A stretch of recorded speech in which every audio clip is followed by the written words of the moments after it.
Hello everybody, my name is Sophie and welcome back to another episode of the Bookhater Club podcast, episode 23. And there's a hair on my mic. We're starting off great. I hope everyone's doing amazing. I hope everyone is well. It's been a long time since I've last yapped to you guys. Well, in a podcast, not in a video, because I do that all the time in all of my videos. Join my yapperism for today's episode, where we talk about my number one enemy, Alex Astor. She's releasing a new book. We're also talking about my other number one enemy. Can you have two number one enemies? Probably not, but they share the spot. Rebecca Yarrak, who is also publishing a new book and released the cover of the Fourth Wing book. And we're also talking about Tracy Wolff, the author of Crave, who is coincidentally in the background of the video. Spotted. Did you find it? It's under the Hunger Games. She's getting sued. Or she was getting sued. This is resolved now. But she was getting sued. And we'll be talking about the lawsuit. Because I asked on my Instagram, have you guys heard about this lawsuit? And people said no. What do you mean? So, don't worry about it. It's resolved. And Tracy Wolff, should I spoil it? She's off the hook. She's off the hook. She was getting sued. She's off the hook. But we'll still discuss the document. And if you want to hear about one topic in particular, you can skip to it because I'll put timestamps in the description box for you guys, so you don't have to listen to all of the yap. Only the yap that interests you. First, before I talk about anything, not even about why I look so sweaty. It's because I am sweaty. But first, I want to thank my members. They come first. Always. They're the number one book haters. Why is everyone on number one today? I'm not sure. Honestly, guys, I had a really good day. I'll tell you about it. But first, I want to thank my members. My members are the official members of the Book Hater Club. You're all members. If you're watching this, you've just joined the Book Hater Club. Sorry. Like, you don't want to be a book hater? You are. But my members, you know, they just are official. They deserve the title. They have it next to their name, actually, in the comments. And they also get to watch all of my videos a day early. How fun is that? And you know what else they get to do? They get to vote on my reads. They decide what I read most of the time. I'm putting a poll up when this podcast comes out. I'll talk more about it later, but they do get to vote what I read next. And other than that, they get exclusive content such as my movie commentary of Ruby Red, which is a German adaptation of a German book. Yes, but it was really popular back in my day.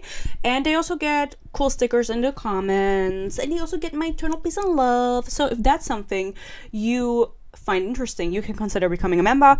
And of course, it's also just to support me. If you want to support me, you know, to buy the books and stuff, you know, and to buy a new sign. It's coming. Don't worry about it. It's been off for a long time.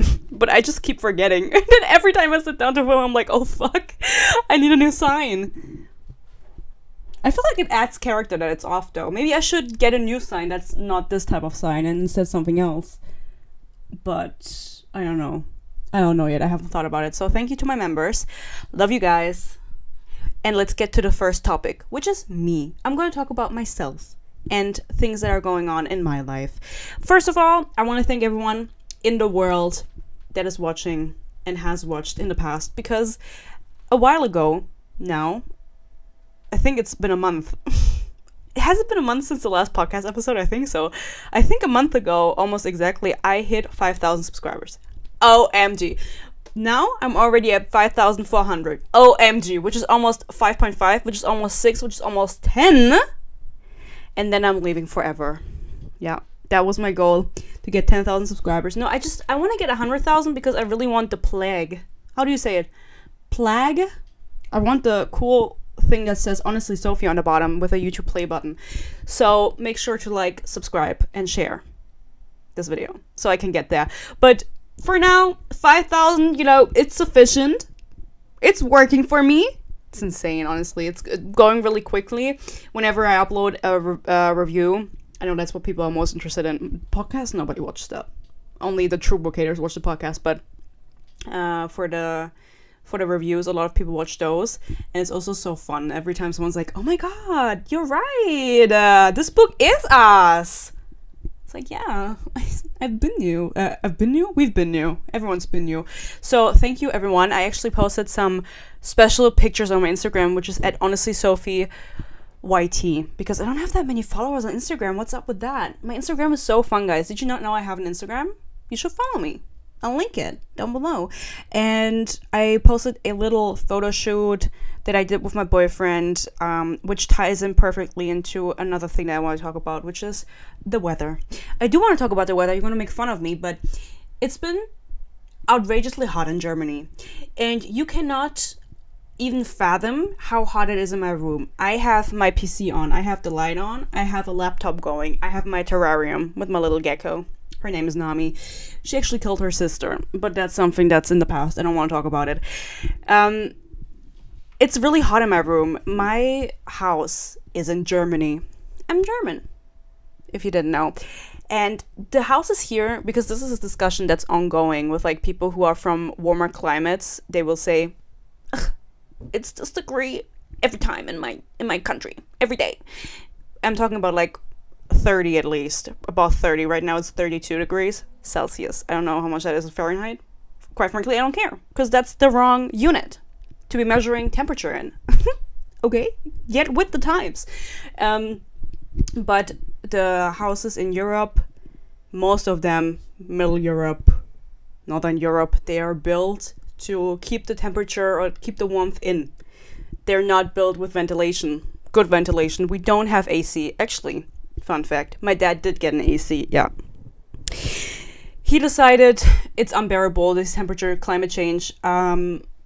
We're getting an AC. And I was really excited for it. And then he told me, I'm only going to put it in the living room. Quite evidently, I am not in the living room. So I'm not profiting from it, but we do have an AC in our house, but that would mean I would have to stay in the living room the whole day, which I'm not doing, because I don't fuck with it that heavy. I fuck with more of my room. So it's even warmer, I think, in my room than outside. And the reason I'm talking about it is because I'm sweating my ass off. If you can't tell, if I look shiny, I'm a head sweater. I sweat on my head a lot, right here already, you can see. It's getting sweaty, but I'm doing it for you guys, because at some point I gotta sit down and I gotta talk. I gotta yap at some point, no matter the heat, the weather. And it's delaying a lot of my projects, honestly, honest to God, because I'm just sweating when I'm sitting down. And then it's not fun to do anything. I hate sweating. I prefer cold over warm. Yeah, I said it. I'm excited for the fall. People have been talking about the fall. Bitch, it's not even August. Chill. But I am excited for it. And also, what do I want to say about that? About the temperature. Oh, the reason I mentioned this is because I did the photo shoot on Instagram and I put it off the whole time because it was so warm.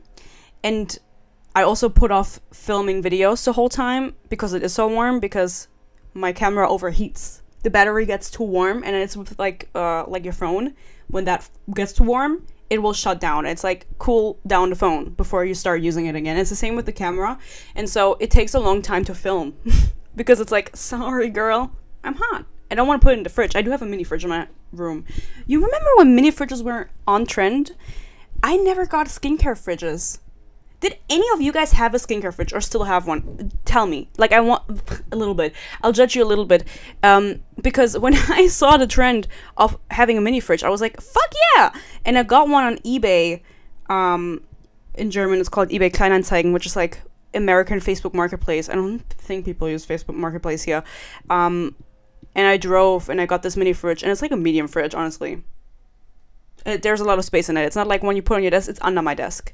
And it's the best thing ever. Love it. So I hopped on the trend, but with my big bag, I did get a proper fridge to put food in. Fuck the skincare. I need food. I need cold drinks in my room. But why am I talking about that? Oh yeah, the camera overheats, and so it's difficult to film because it's just also just gets annoying, you know, when you keep having to stop and wait, and then I don't want to keep going because I'm out of the flow. So if you're wondering, like, you promised all the summer projects, yes I did, and I'm doing them, but no, when it's 32 degrees in Germany, I can't do it. I'm sorry, I'm such a sweater. My head sweats. You can tell on some of the pictures that my boyfriend took of me, because I kept putting that off because it was so warm, and I was like, no, we just gotta do it. We went outside. It was yet again like 30 above, standing in the sun, and he told me, girl, because I took some pictures that were really cute with like flowers behind my ears, and he said, girl, you're sweating. Your hair is like plastered to your forehead. I said, okay, I can't post these. But maybe I will at some point. You have to follow me on Instagram. And also you should follow me on Instagram. I'm mentioning it because not everybody does. And why is that? Sometimes I do funny stories. Like the other day, I forgot to mention with my Powerless review what my Kai fancast was. And I posted that on my Instagram story. If you're wondering, it was the wolf that was wearing a fedora and it's tipping the fedora. That was my fancast. And then I did a poll today that was about a book that I saw on TikTok. By the way, I keep looking over at the microphone, at the audio, to see if I'm too loud. Because I can't really judge it yet with the microphone. How far away I should hold it and stuff. So I don't want to yell at you. I don't want to make it uncomfortable. So I keep checking that it doesn't go into the yellow area.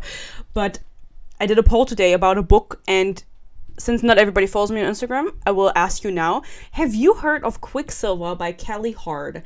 Because I have. And the reason I have is because I think some bitch got paid on TikTok to promote this book.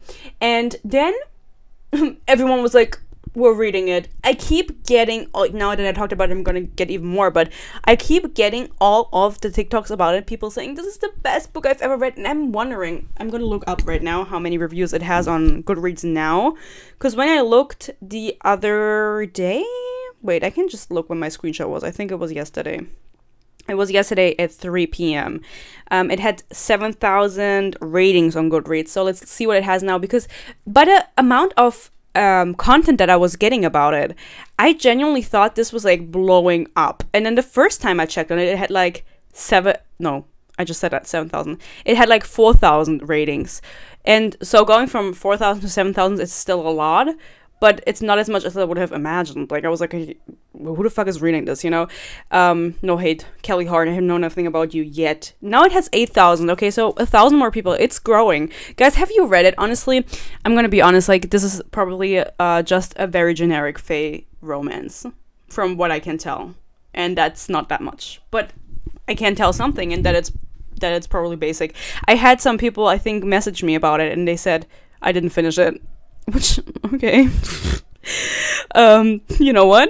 Me neither, probably. I don't know if I should read it. I was like, maybe this is the next Fourth Wing. I should hop on it. But my members would have to decide that. I don't know. My members, you have to speak up. Wait, I'm looking at some notes I took right now because we are going to talk about Alex Astor next, but I can't find them. Okay. So that is that.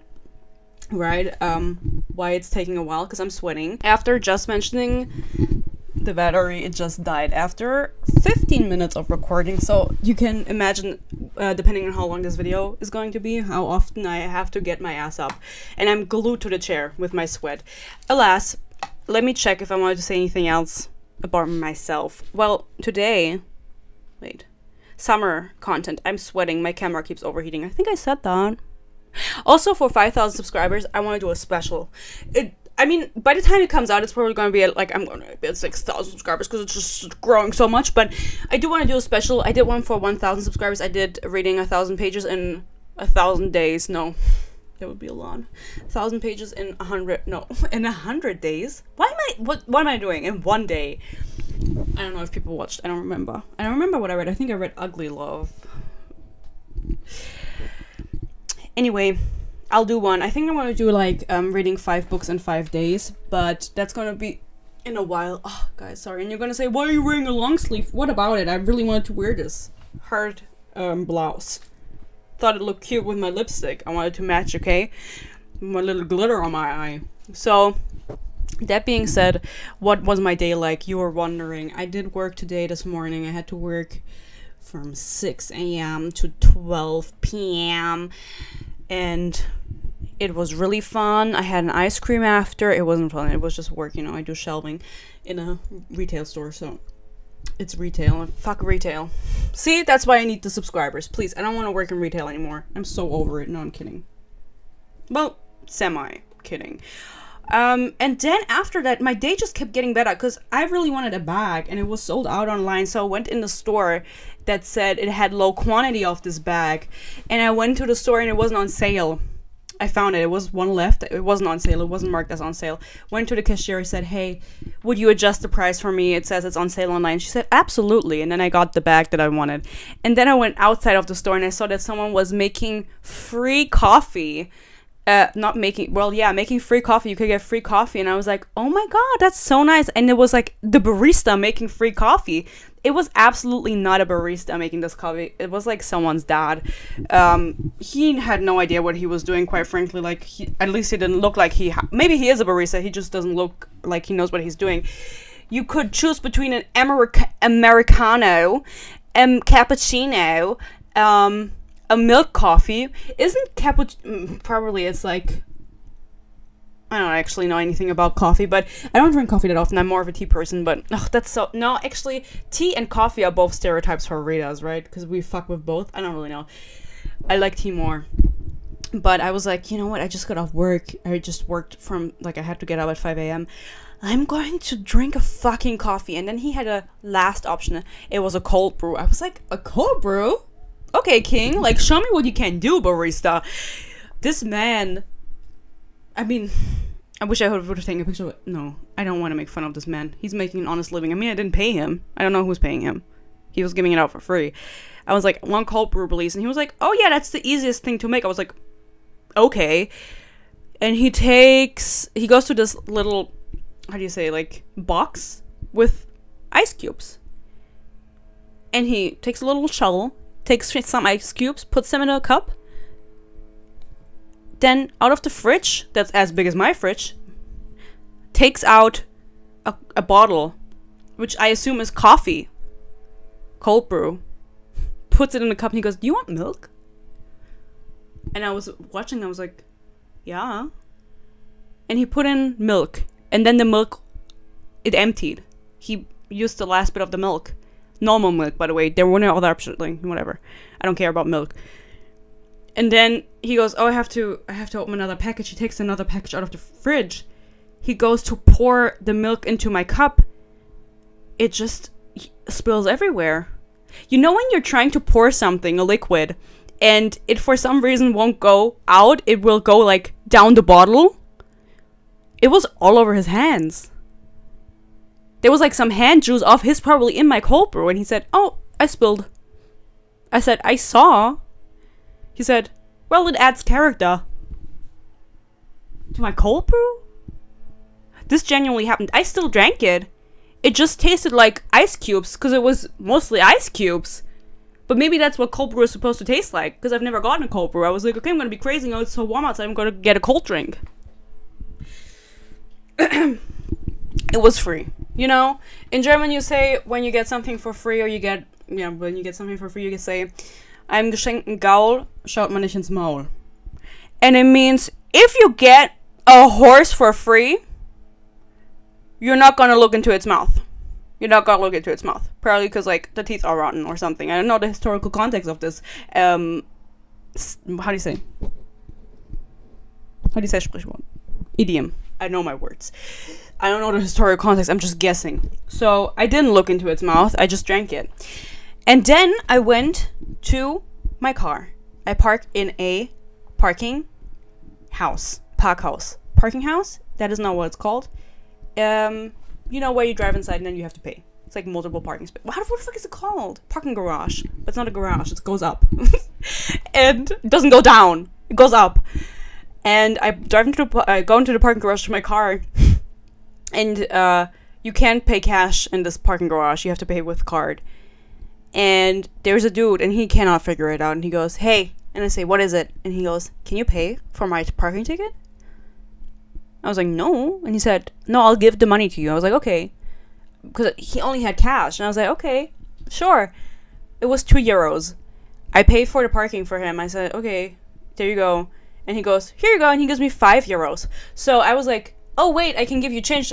I couldn't. I knew I didn't have any change. And he was like, I just want to operate, you know. I knew I didn't have any change. I don't have any cash. And he goes, no, it's fine. Thanks for helping me. Bye. And I said, get home safe. I didn't know this man. Get home safe? Sure. Why not? Anyway, a lot of good things happened to me today, besides this wedding. Got a cold brew for free. Got the bag I wanted. made €3. Yeah. And now I'm sitting here talking to you guys. I'm sweating a lot. So that's what I'm doing at the moment. That's how my life is going. How's yours going? Hope good. I hope good. I hope everyone's getting home safe. Not sure why I said that. I could have just said bye. I never say that. Well, I do say it, but it's like, why did I think I had to say this? Anyway, doesn't matter. I'm just that much of a nice person, right? So, actually, I want to talk about Rebecca Yarak first. Her real name, of course, Rebecca Yaros.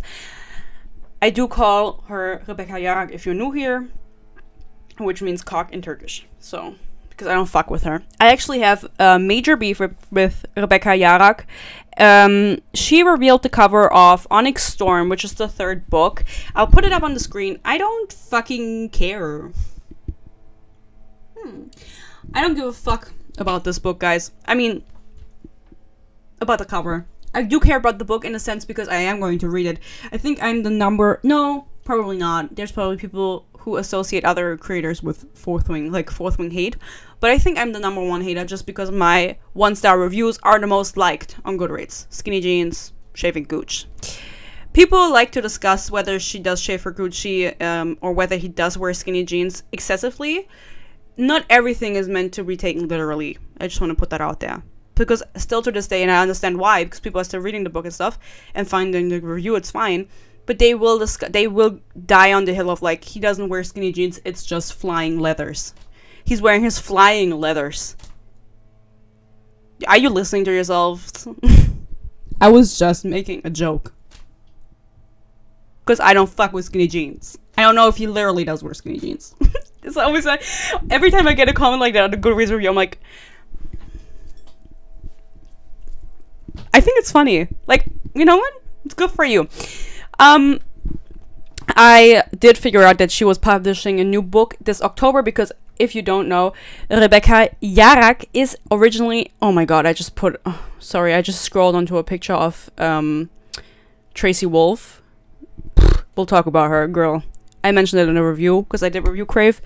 The haircut is not doing anything for you. The book is called Variation, and Rebecca Yarak is originally a romance author. She wrote Fourth Wing only because her publisher was looking for a new adult fantasy series, and she was like, I'm gonna write it. And so this is not, just in case people are new here and don't know, this is not like a passion project of hers that she's been thinking about for many years. It happens a lot that publishers are looking for a certain book, and then they will choose authors that they already have signed to write those specific books. And that's also actually relevant for the Crave lawsuit. Funny. I don't know how funny that is. But anyway, it's called Variation. Love that for her. Not. And usually it's military romance. Because as we know, she's a military wife. It's her whole personality. She loves the military. Arguably, I don't agree. But, you know, to each their own. I googled this book to figure out what it's about. And for some reason, Dussmann, das Kulturkaufhaus in Germany, decided to put up a very odd description of the book when I Google it. Like, I took a screenshot, I'll put it up. You know, if you don't know German, you don't know. You know, that's your bad. Learn it for me, so we can talk. You don't have to, I'll tell you what it says. It's very odd, because I genuinely thought for, like, 2 minutes, that's a lot of time, 2 seconds, that this was the genuine contents of the book. 2 young girls named Sylvie and Andre live in Paris in the 1920s, after the war.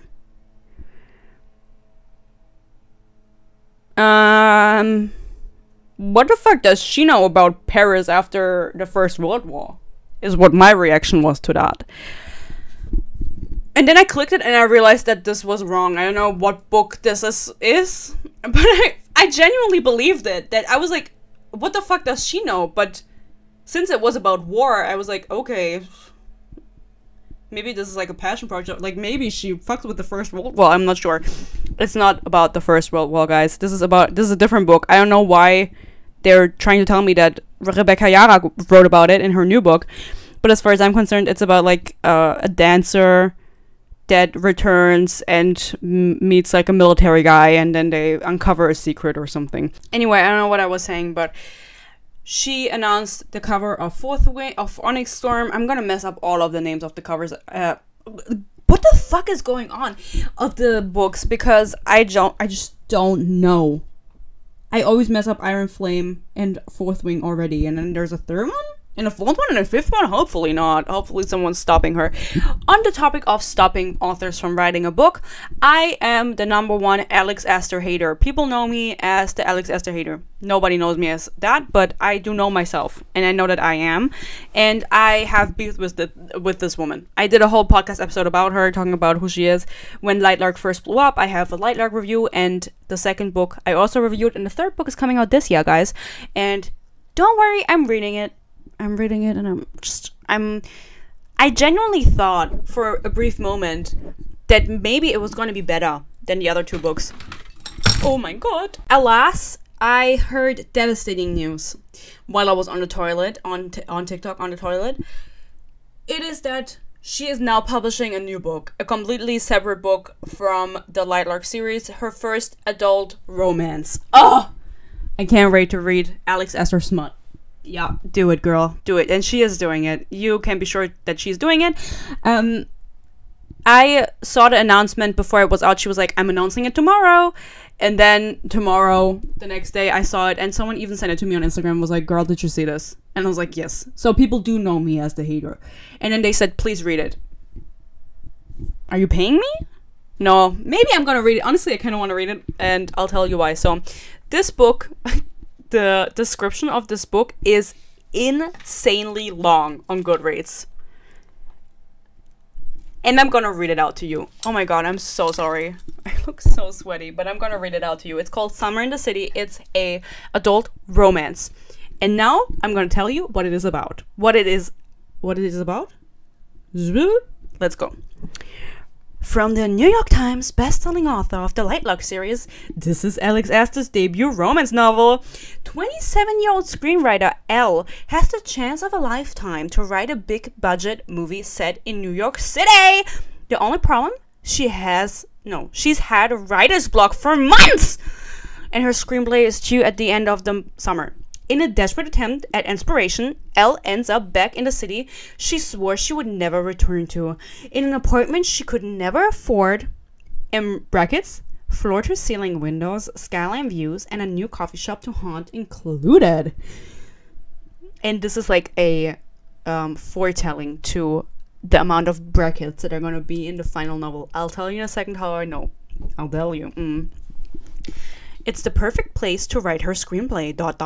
until she realizes her new neighbor is tech billionaire bachelor Parker Warren, her stairwell hookup from 2 years ago. It's been a lovers to enemies situation ever since. When seeing him again turns into a full night of hate-fueled writing, Elle realizes her enemy/twisted muse, that's kind of weird, might just be the key to finishing her screenplay, ... if she can stand being around her polar opposite. She writes anonymously, and he's on the cover of every business magazine. He frequents fancy red my camera is overheating, red carpet events, and she doesn't like leaving her emotional support 5-block radius. One summer, one wall apart. He needs to fake a buzzy relationship during his... Why does this keep going on and on, bitch? You know what? Did she write the summary herself? She doesn't know how to write summaries? So sorry. Like, gotta talk about summaries in a second, too. Everything of this is leading up to the Crave lawsuit. Don't worry about it. But first, let me change the battery, or... I'm gonna take a break, guys. Take a break! And get away. Run away with us. Anyway, after saying one summer, one wall apart, she keeps going. She goes, he needs a fake buzzy relationship during his company's precarious acquisition. She needs to write a movie around a list of NYC locations. Both need a break from their unrelenting schedules and a chance to rediscover the skyscraper glimmering, pizza-crusted, sunlit charms of the city. Summers always end, and so will disagreement. It's all pretend, promise. until it isn't. And then we got some praise. It says, this book is voicey, whatever that means, refreshing, and with two lovable lead characters who have the kind of chemistry that makes you never want to stop reading. Summer in the City is full of banter, sizzling, and so immersive. I don't know why I always put my phone so far away when I'm reading. I can just take it into my hand and read. So immersive. It made me feel like I was walking around New York. Pure, steamy fun. And the perfect summer read. I adored every word, and I hope Alex Esther never stops writing romance. I do. You want to know who gave this praise? No, she's not in my background. Also, one of my number one enemies. Another one of my number one enemies. You want to take a guess? Take a guess. Did you take a guess? And should I read it again in a Italian accent, maybe? It is Ellie Hazelwood who gave this praise. Need her to shut up.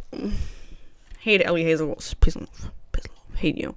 And that being said, if you want to know about some situations that happen in this book, just to envision it a little better, because I wrote down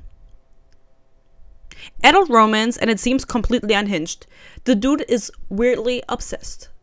He is weirdly obsessed. She, of course, does the marketing on TikTok, and she puts, don't mind me, just writing an enemies to lovers rom-com set in NYC, where he doesn't have her phone number after they break up, so he rents out all the billboards in her town to communicate with her. Scary. Another one. A lovers to enemies to lovers adult romance set in NYC, where he's so obsessed he buys her diamond earrings because he thought she smiled at them. In brackets, she didn't. The second one has 13,000 likes. The first one has 4,000 likes. And then I went into her comments because she does, or Cosmo, whatever the fuck that magazine is, or is it Cosmopolitan? No, it's just Cosmo. What the fuck? Or is it Cosmo? Whatever, I don't care. Wait, I can check. No, I'm too lazy. No, wait. Is it Cosmopolitan? It is Cosmopolitan. I'm so smart. What the fuck did she call it Cosmo? Who the fuck is Cosmo? Cosmo Wanda? I don't know. I went to her comments to see what people had to say. I'm gonna read out some of the comments on her TikTok. You are beautiful. Cool. $5,000 for the first 7 lucky people to message me. God did. Not a joke. Stay blessed, y'all. And then one person commented, can I have a signed copy if my comment gets 1,000 likes? She liked the comment. The comment now has 5 likes. So please go like Mia's comment. And then, again, Cosmo releasing a chapter and calling it hotter than the rest of your TBR. And she did release a chapter. I genuinely thought it was the first chapter for like the first few paragraphs, because who the fuck releases a chapter? A chapter. Unspecified. Why don't you release the first chapter? That's the only way I know it. You know what I mean? It makes no sense to me to only release the first any chapter. And she did release it, or Cosmo did. Shout out Cosmo, don't do that again. And I decided to read it. I decided to read it just to see what the vibe was, because I was told on Instagram to read this book when it comes out next year. And I'm honestly debating doing it, guys. You have to tell me what you think. It's so bad. I kind of want to read it. Like strangely bad, which is why I went back on me saying, oh, I think Thingy Majiggy is gonna be good. What's it called? Sky Shade, the last book in the Light Lyric series. I think that's gonna be good. But no, I didn't think it was gonna be good, but I thought it was gonna be better. But this excerpt is so bad that I just cannot say that with good conscience. And I was reading it to read out to you guys the highlights of it, and then I realized while reading it that it was so bad, that it was so terrible. And I filmed my reaction to reading it because it's pretty long. It's a pretty long chapter, and I filmed it for you. So roll the clip. I tried to look anywhere but the upper body that is somehow more muscular than I could have imagined. His shoulders are wide, comma, he has every muscle like he's collecting them, comma, and are those abs in italics, bold italics? I wonder if I should be embarrassed or cover myself, but I don't want to. He quickly looks away? What is this? Suddenly, this perfectly air-conditioned apartment now feels like a furnace. Suddenly and now in the same sentence. Is she like self-publishing? There's a heat dropping directly between my legs? He has muscles I didn't even know existed.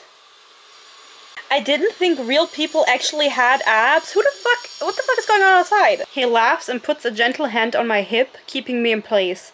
The heat within me turns into a wildfire. His fingers are so long, curled so close to exactly where I want them. But they're on your hips. That's a little bit far away from your gooch. Or where do you want them? He towers over me, even perched on the island. That's a little too tall for me, you know? We gotta put a limit to the tallness. I'm gonna be honest, guys. It's getting ridiculous. Bitch! My skin feels like it's about to catch fire. This is one singular excerpt, whatever fucking chapter this is, and you've said the word fire and heat 5 times. Not good. Oh my god, what is this? He's lifting me with an ease that I now know is thanks to an extensive gym routine. Ugh. He must see the wand all over my face because he says, "Elle, you hate me, remember?" "I do," I say, nodding. "I hate you so much." Pet peeve of mine is when they keep having to tell each other that they hate each other. Because, like, get over yourself, guys. Get over yourself. Did he kill your mom? No? Then it can't be that bad. Heated skin, okay. We're just keeping the count going, I guess. His calloused fingers? What's he doing? Holding swords? Fighting with swords? Oh, thank God. The cold water almost immediately puts out the fire burning beneath my skin. Thank God. This is gonna be awful. Alex. Who's publishing this? HarperCollins.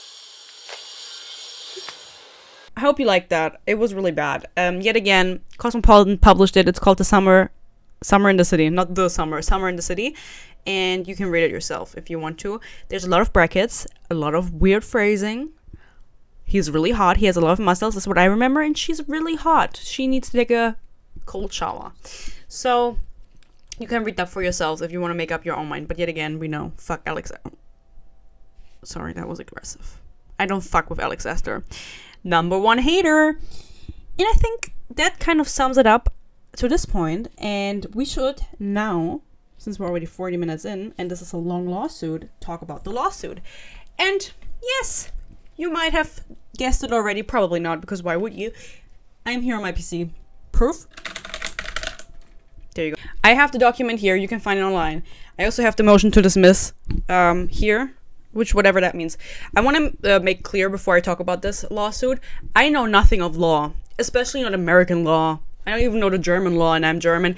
And so I want to make clear that everything I say is alleged, and everything that I'm going to share about what I think is my opinion, and nothing is fact. Like, I'm not accusing Tracy Wolf of copyright infringement or anything. I'm just here to share the word off of this legal document. And, you know, I don't know anything, and none of this is true.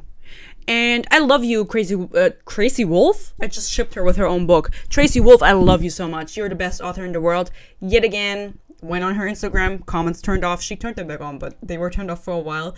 I went on the last post that had comments on, and someone just commented, "Thief." I thought that was funny. Alas, here's a picture of her where she has the comments turned off. Don't know who this other lovely lady is beside her, sorry. But I do have to say, like, Tracy, I don't know what you're doing, but that haircut, I said it before, it has to go. It is not doing you any favors. And also the color looks atrocious. Girly pop, like, I'm trying to help you. If you don't know who Tracy Wolf is, she wrote the Crave series. I have it right here. I only read the first book, but is a potential candidate for a series review, I have to say. It is completely ridiculous. I will link the review, and I do think... No, I have to pull up my own video. That is so cringe. But I do think that I talk about her in the beginning of that video. Like, I was already doing that, where I kind of look into the author to contextualize their work. Which is what I like doing, because it gives you, if you look at the author, it gives you some information about how this work was created and why it was created. Not for Crave, as we will find out, because she was being sued for copyright infringement. Let me look up if I talked about it, because otherwise... I really don't remember what I said in that video. I don't remember that. Oh, Crave made me hate reading. Hello, everyone. I hate myself. No, kidding. I don't have timestamps. I do have... What the fuck am I doing in this video? And I couldn't. Same. I don't remember, but Tracy Wolf is not called Tracy Wolf. Tracy Wolf. Her real name is Tracy Deeps El-Kanani. Tracy Deeps El-Kanani. As it says in this document, also known as Tracy Wolf, and but in this legal document, right? Okay, I understand now why you changed your name, because that is a mouthful. Tracy Deeps El-Kanani makes me want to say it like that. I think she is from San Diego, and she now lives in Texas, and she is or was an English professor. I don't know if she still practices this profession. Makes you wonder, like, even more, like a English professor writing a book like this, right? Okay, so we're gonna go off of this document, okay? Because I just marked whatever was interesting, because I didn't want to write everything out. I was like, I have it right here. It puts it really well. The lawsuit centers around... Now I'm reading off my phone, which was with what I started, but I'm gonna read this out so you understand what's even going on. What the fuck are we talking about? The lawsuit centers around Lynn Freeman's allegation that Tracy Wolf's novel Crave significantly copies Freeman's unpublished works, violating her copyright. Freeman claims that Crave replicates key elements such as plot structure, character development, themes, and specific scenes. The complaint includes detailed comparisons between Freeman's works and Crave to substantiate these claims. Freeman is seeking legal remedies, including monetary damages and an injunction to prevent further distribution of Wolf's books. And also, Crave was sold to Universal for movie rights. I don't think that's ever happening, peace and love, but she's also asking for them to not do that, obviously. So that is kind of like the base of the lawsuit and everything around it. We have multiple parties involved. The most important, Tracy Wolf, who wrote Crave, Lynn Freeman, who's suing, she is the plaintiff, and an agent called Emily Sylvan Kim. And I'll just call her Kim, because the document does. They call everyone by their last name, as one does in legal documents, so I think that's more easy. The nature of the action, point 1 starts saying, this is a case about an extraordinary theft and betrayal in the book publishing industry. Wow, that sounds really dramatic to me. I always thought, because I never had, why would I have to deal with this? I'm not a lawyer. I don't want to be a lawyer. Actually, when I was younger, I told everyone I wanted to study law, because I didn't know what I was going to do. I was like, I want to be a lawyer. And then I did a, like, internship at a lawyer's. And I was like, honestly, this seems like ass. Peace and love, like, you're doing the law's work. I want to say God's work, but, like, you know, law's work. And I respect you for that, but it's not for me. It seems really boring to me. Like, she was doing boring law stuff. There's, like, exciting lawyer stuff, I think, and then there's boring lawyer stuff. And she was doing the boring one. Peace and love. She was a queen. Okay. So, we have Lynn Freeman, who is alleging Tracy Wolf of copywriting her unpublished manuscript that she wrote back in 2011 to 2014. And the reason she is alleging this... Actually, I'm just going to read it out of this document. At the time Freeman contacted Kim, the agent, her manuscript was under consideration with a well-known UK publisher who advised her to obtain an agent. Their UK publishing rights director, fantasy editor, children's editor, and readers loved it, allegedly, the manuscript, according to their emails. The sales department ultimately passed, as they had already selected their quota of young adult books for the year, but offered introductions to literary agents as they believed the book would sell. Freeman felt she should have a literary agent in the US, and discovered Kim through Publishers Marketplace, whatever the fuck that is. You can find a publisher on Publishers Marketplace? I don't know. Kim told Freeman that she should sign with her because she found... Oh my god, this is so funny to me. Okay, wait, before I read out this line.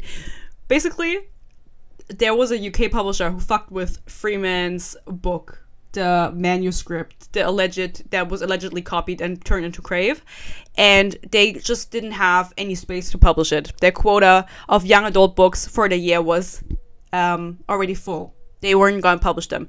So she was like, I'm going to do it in the US. I'm going to get a US agent. I'm going to have them take care of it. And so this agent, Kim, Emily Sylvan King, but we're calling her Kim Kardashian. Kim Kardashian said, I'm doing it. We're going to call her Kim Kardashian. Peace and love. Like, I mean this with peace and love. You know, this is just to make it, this is not supposed to be an attack. I love Kim Kardashian. She said, this book fucking fucks, you know, and I'm gonna help you get it published. And Kim Kardashian told Morgan Freeman, I'm like thinking, do I really want to do this? I do. I want to make it better for you. Kim Kardashian told Morgan Freeman that she should sign with her because she found the bestseller Twilight from a slush pile and was responsible for its discovery. She found Twilight. What is a slush pile? I only know slushies, and I really like them. Slush machine.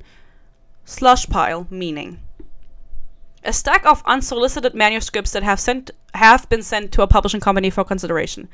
She discovered Twilight, allegedly. Kim Kardashian.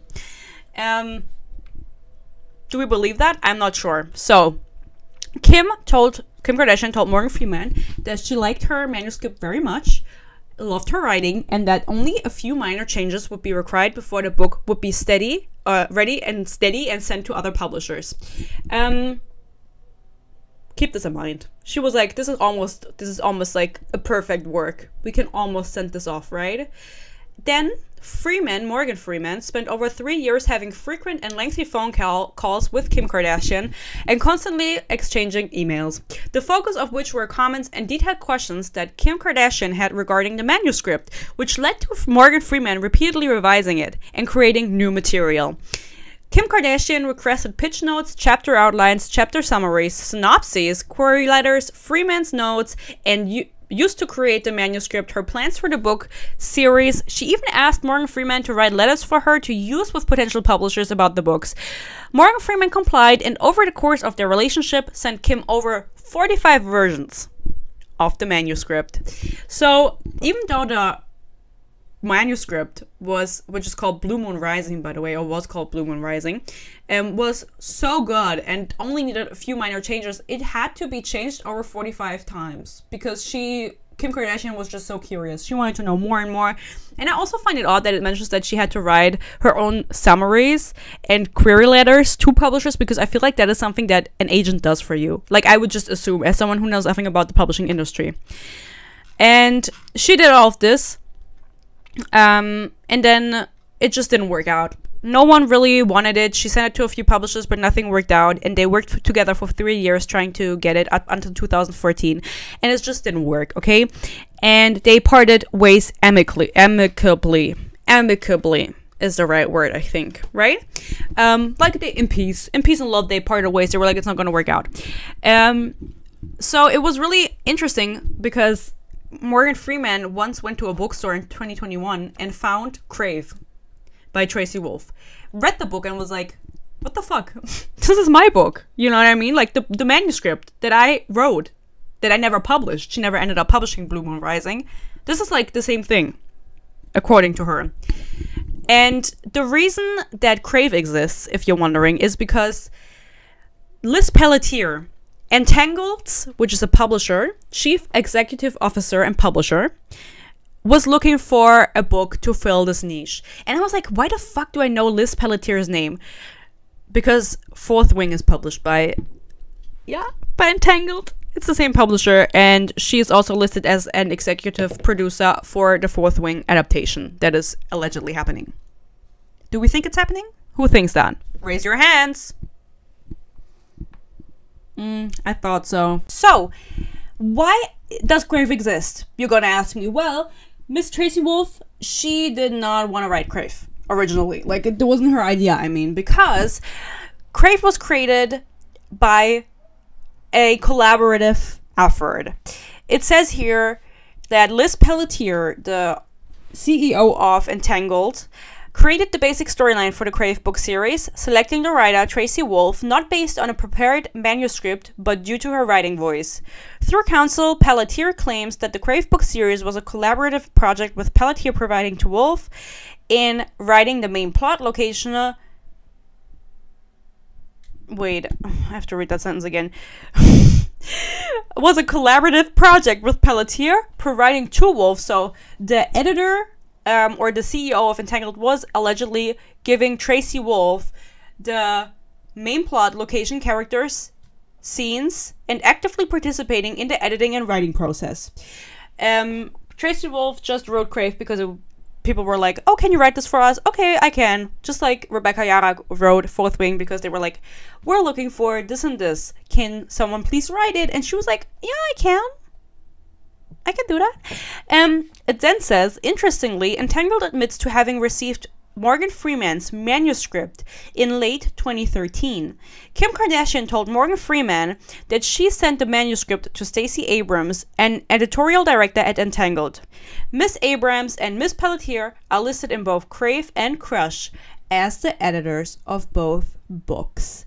And that is how everybody is connected. Because you're going to say, okay, two people can have the same idea. It happens all the time. I told you that when we're talking, it's funny because we're just talking about Powerless and people saying, oh my god, she copied the Red Queen and this and that and this and that. I agree. But I was telling everyone who listened that when I was younger, when I was 13, or 14 or whatever age I wanted to write my own series and my own book. And I wanted to write about a group of demigods going to a camp and training. Yeah. I wanted to write Percy Jackson. I wanted to write it and do it better. No, peace and love. You know, I read the first two Percy Jackson books in my life. I don't remember them. But you can argue, and you have to understand that copyright is so hard to prove in literature. And that it's very difficult to, like, say, oh, this person copied me, they copied this from me. It would have to be, like, an exact copy of like a magic system or something. Like, you can't just say this person copied me, this blah blah blah. And maybe I would even say like, okay, this is all a coincidence that this unpublished manuscript, because again it was never published, so who would have seen it, is almost the exact, not almost the exact same, but very similar to Crave. I would be like, okay, whatever, like, it happens, you know, people have the same idea. If it weren't for those connections, if it weren't for the fact that Liz Pelletier and this Abrams lady, Abraham Lincoln, at Entangled, admit to having the manuscript that was never published from Freeman, and to the fact that it says in this document that Kim Kardashian and Tracy Wolf were close friends. These people are all interconnected, and then they publish a book in a collaborative effort, as it says in this document, allegedly. I'm so scared. That is very similar to a manuscript that was given to them years prior, in 2013. And then in 2020, Crave came out 7 years later. Let's see what this document has to say. Morgan Freeman, met Wolf in the summer of 2012 at the Romance Writers of America conference in Anaheim. What else is in Anaheim? VidCon. I know this because I am chronically online. And German, so I shouldn't know this, but I do. Kim Kardashian introduced Wolf to Morgan Freeman outside the hotel where Kim and Wolf were staying. Wolf was an erotica writer at the time, apparently, and she was speaking at the conference, and then Kim Kardashian said that she was very proud of Tracy Wolf, and that they were good friends. Okay, you know, it happens. At this time, Kim Kardashian began pressuring Morgan Freeman. Oh no, wait, I skipped forward. Okay. So they met in 2012. Whether Tracy Wolf remembers this or not, whatever. It did happen that, again, Morgan Freeman and Kim Kardashian parted ways because Kim Kardashian started pressuring Morgan Freeman to write adult contemporary romance books, telling her that she could easily sell such a book with Morgan Freeman's writing style. She said that young adult books and movies in this genre that she was writing in, Blue Moon Rising, the manuscript, were oversubscribed, and that Morgan Freeman would need to wait until her son graduated from high school in 2021 to resubmit her original manuscript. Unsure of why 2021, and this, by the way, this situation happened in late 2013. And then we're coming to the present time, when in 2021, Morgan Freeman read Crave and realized that maybe like something happened here. Well, she is alleging that something happened here. And then all of the parties involved were asked for a statement, a demand letter from the attorney, a demand letter like asking what's going on. And Entangled's attorney wrote, among other things, that Kim Kardashian recalls nothing of the manuscript. She doesn't remember the manuscript of... I'm getting confused with my own names. Of Morgan Freeman, who is alleging that her manuscript was copied. She also stated that Liz Pelletier created the basic storyline for the Crave book series, selecting the writer, as I just mentioned earlier, based on her writing voice. She also stated that neither Pelletier nor Wolf had ever heard of Morgan Freeman, read her 10-year-old manuscript, nor were aware of any details concerning the Freeman work.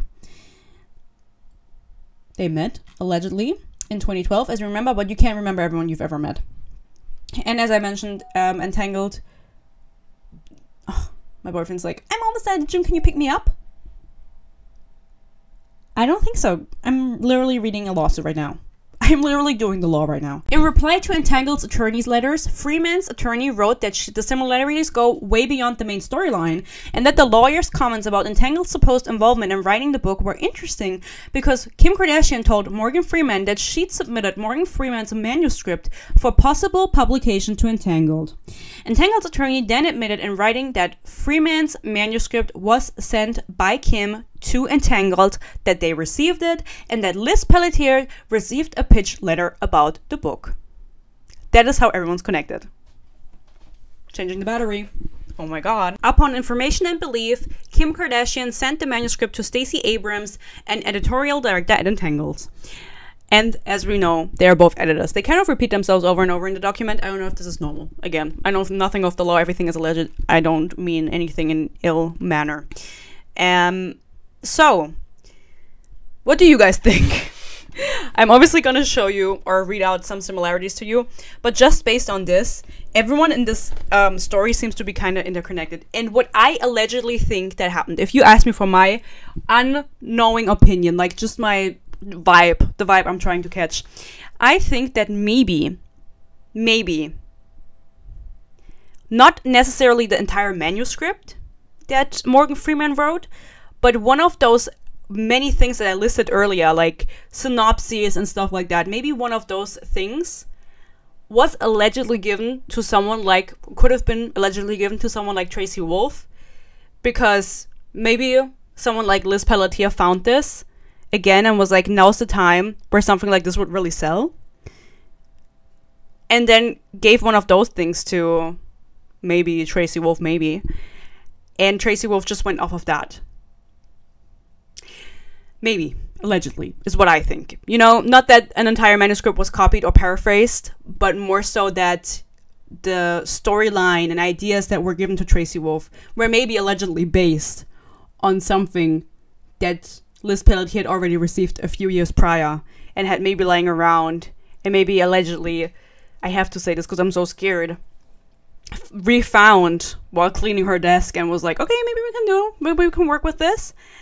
And so I don't think necessarily that Tracy Wolf, you know, is to blame, allegedly. If anyone were to blame, I don't think it would be Tracy Wolf, but instead everyone else behind the scenes, because what does she know? She's just writing, right?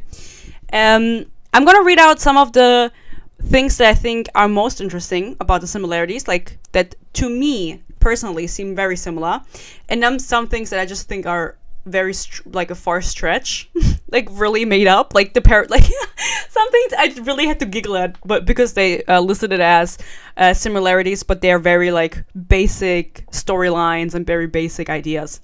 So, Blue Moon Rising plot versus Crave plot, main plot it says. First point, and this is if this is different I will tell you, but for the most part it's the same on both, it says the same on both sides, and you can obviously read this document for yourself. Story takes place at public high school in Alaska. For Blue Moon Rising, the school is in, I can't say it, I literally can't say the word, something with an A, in Alaska. It's the same for Crave, but that it takes place in Healy, Alaska, instead of the town with A, but it was originally in the place with A. I don't know how many places there are in Alaska. The female main character is from San Diego, from both books. She is a queen. She is descendant of one of the twin goddesses for both books. Some of the things that I think are a stretch. She suffers from anxiety and panic from the loss of her family. Because both heroines lose some family, it's not exactly the same family members.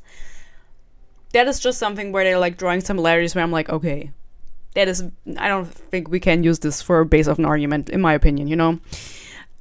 We have Vampire Prince wants to use female main character to resurrect his dead maid. And then in Crave we have Vampire Prince's maid wants to use heroine for a spell to resurrect her dead maid. Okay, a lot of vampire maids. Then, something I think is a stretch is, I'm gonna read this out, it says the same on both sides. Female main character obsesses over romantic lead, is nervous around him, babbles, is drawn to him, and finds the danger of him to be exciting. Yeah, I'm sure they're gonna like that in court. Then, also something that's really funny, romantic lead, his family, and their clan lives in a chateau. It says in brackets, French for castle. And then for Crave it says, the boarding school where the students live is a castle. But there's one thing you have to do with the other, peace and love in my opinion. Don't really see how that connects. There's a castle, okay. Then something that's a little bit more similar, which I thought was, like, this would be damning for me. A little bit more damning is female main character is attacked by two vampires who aren't dressed for the winter weather. They remind her of 80s rockers. She starts to fight back in the same way in both books. The romantic lead saves her.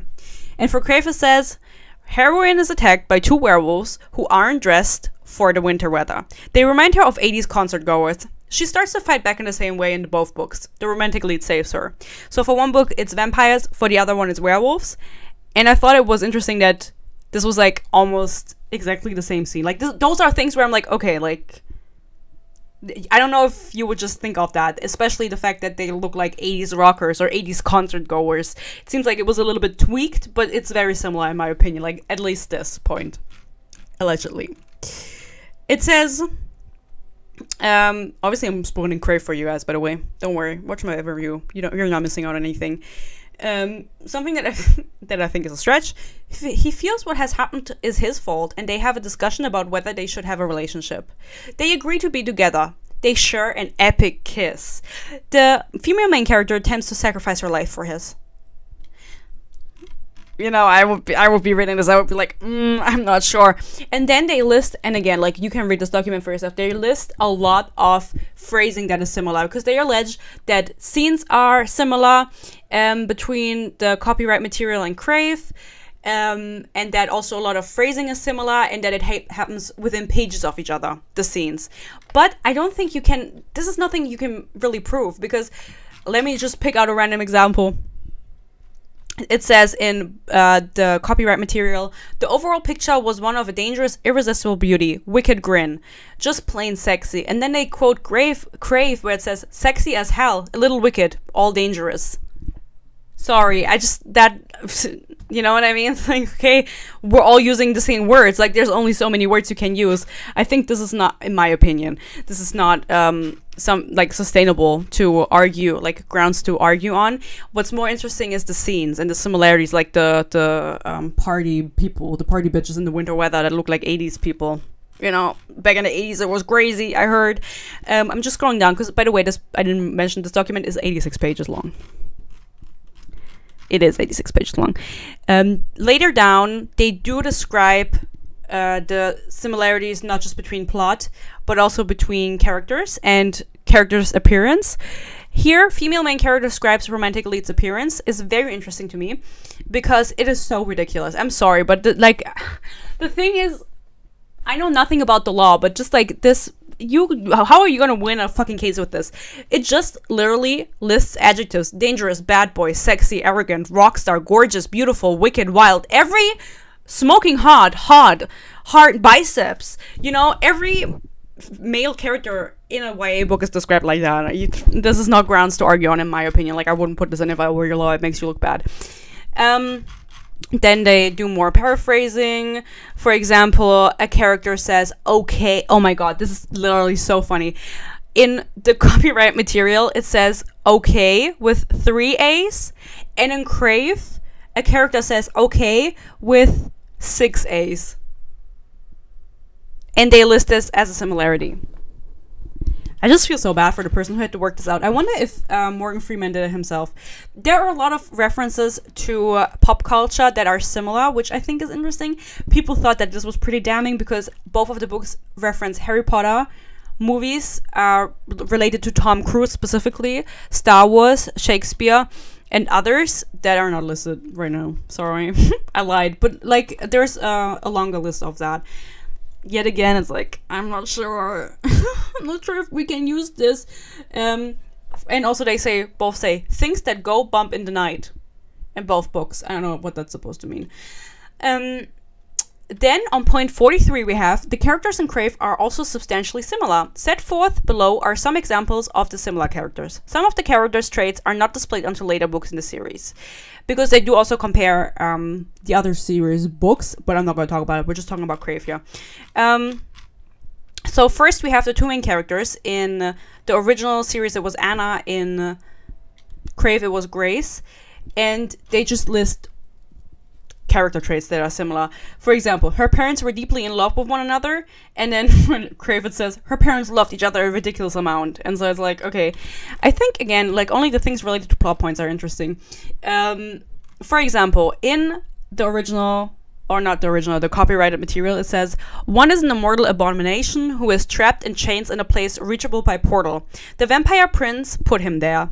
And then for Crave it says one is an unkillable beast. So that is the only thing that's different, the terminology, who is trapped in chains in a place reachable by portal. The vampire king, so not the prince, put him there. And then she visits him by portal, tells him she's a friend, and promises to come back. Same in Crave. Later she learns he is her long-lost father. And in Crave she learns that he is her long-lost grandfather. So that's different, you know? But those are very... If this is... Obviously, haven't read the manuscript, the original manuscript that is being alleged to be copied here. If that is true, that's super similar, in my opinion. Like, those are plot points where I would be like, okay, maybe allegedly someone was given some plot points that were supposed to happen and then rewrote them. Because maybe allegedly Tracy Wolf didn't have the full manuscript and just got this scene idea and was like told to be inspired, allegedly, maybe. Everything I say is alleged.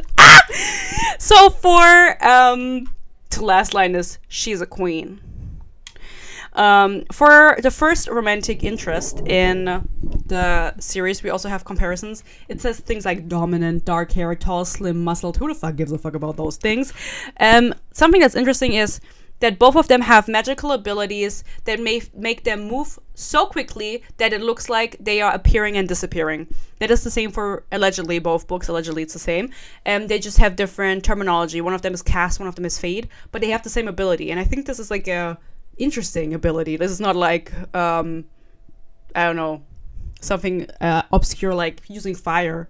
Like, moving so quickly it looks like he's appearing and disappearing is like, and it's not said to be like a flash or anything, you know? Whatever. Then we have another love interest, the one that she ends up with, the spoiler. It says, for both, said to have been depraved, not sane. Okay, I'm scared. And then it also says, and I think this is a little bit more specific, female main character doesn't remember him, though they've met and spent time together in another dimension. And that's the same for allegedly both books. Or works. Because obviously the other one was never turned into a full published book. That's oddly specific. You know? And then we have another character. And they're both the long-lost grandmother she never knew she had.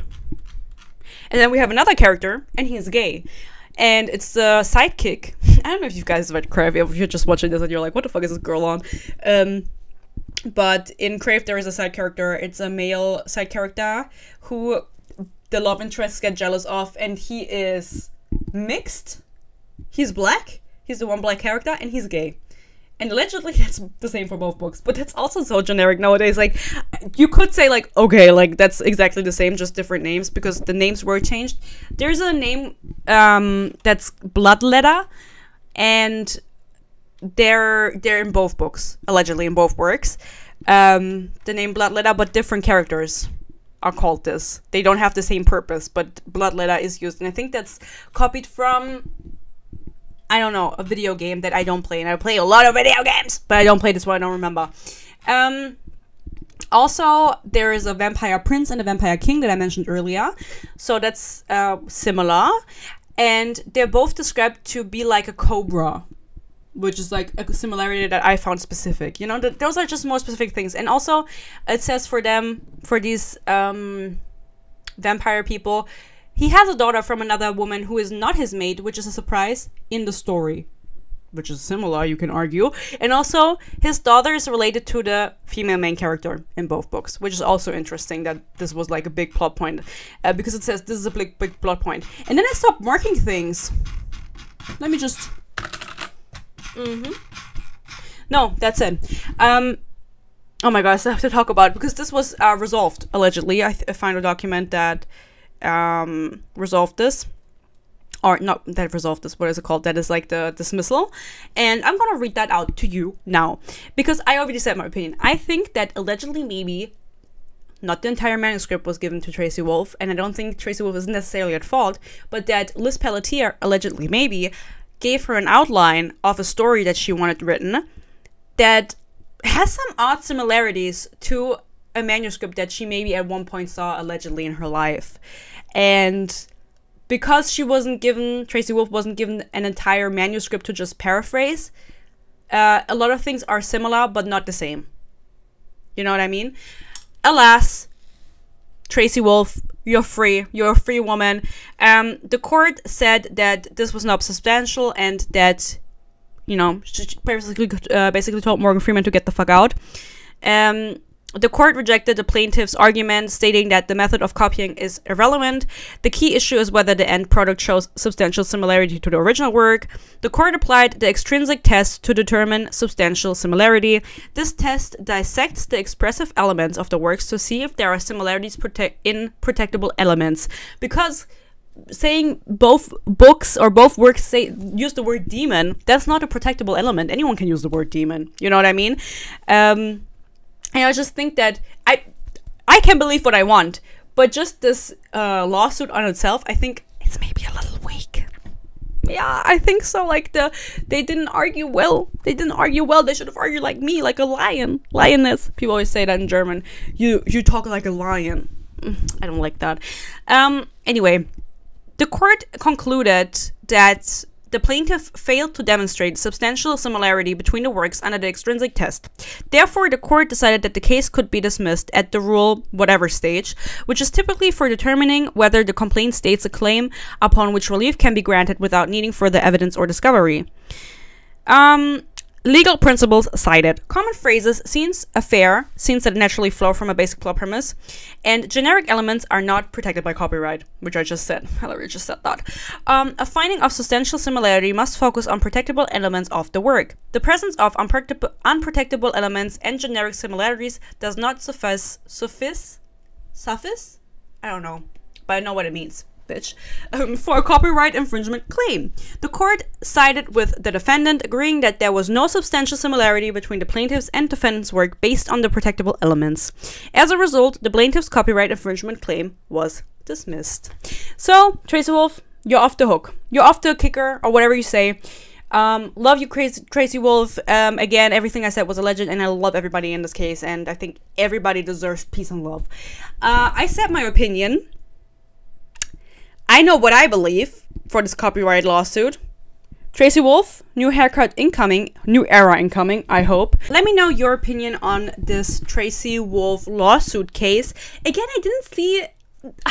I always get tricked by the algorithm, I have to say, because I always get so much content of one singular thing on my For You page everywhere, like, and then I also get it on other apps, and I'm like, everyone's talking about this, right? And then I ask on Instagram, and everyone's like, what the fuck are you talking about? That's only you getting this content. And so I think that this is a really interesting case that proves yet again that, you know, fuck you if you want to do copyright. And I wonder if I could do my demigod camp story. I wonder if I could. Or is that, or if I like did a demigod boarding school. Would that work? And made it oddly similar to Percy Jackson for some reason. I'm not sure, guys. Ugh, copyright is such a difficult thing to prove, I have to be honest. Anyway, what team are you on? Morgan Freeman? Why did I say it like that? Morgan Freeman? Or Kim Kardashian, Tracy Wolf? What team are you on? Let me know your opinion. What else did I want to say? Nothing. Honestly, I think that's it. I don't know if you expected more.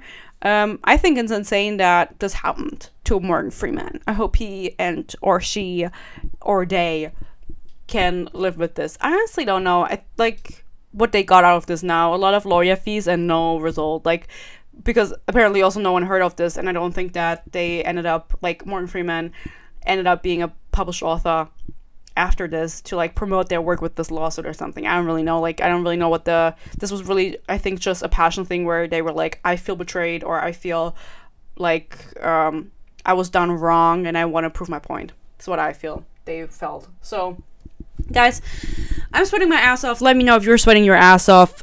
This was really fun to yap. I feel like I said everything and nothing at the same time. I hope you got what I was trying to say, which I'm not even sure what I was trying to say. But my poll for members will go up when this video goes up to vote on my next read, and then there's like a bunch of other stuff coming when I'm not sweating as much. And a new sign is coming. I'm trying, guys. I'm trying. I love you. I love you. Oh my god. Love you so much. Thank you for watching. Follow me on Instagram. Follow me on TikTok. And, you know, subscribe, like, become a member, turn on notifications, leave a comment, click every link in the description. I don't really know. Like, what do people say? I don't know. Whatever. Love you so much. Thank you for watching. I hope you stay happy. You stay healthy. Peace and love. And hopefully, I'll see you in my next video. Bye-bye.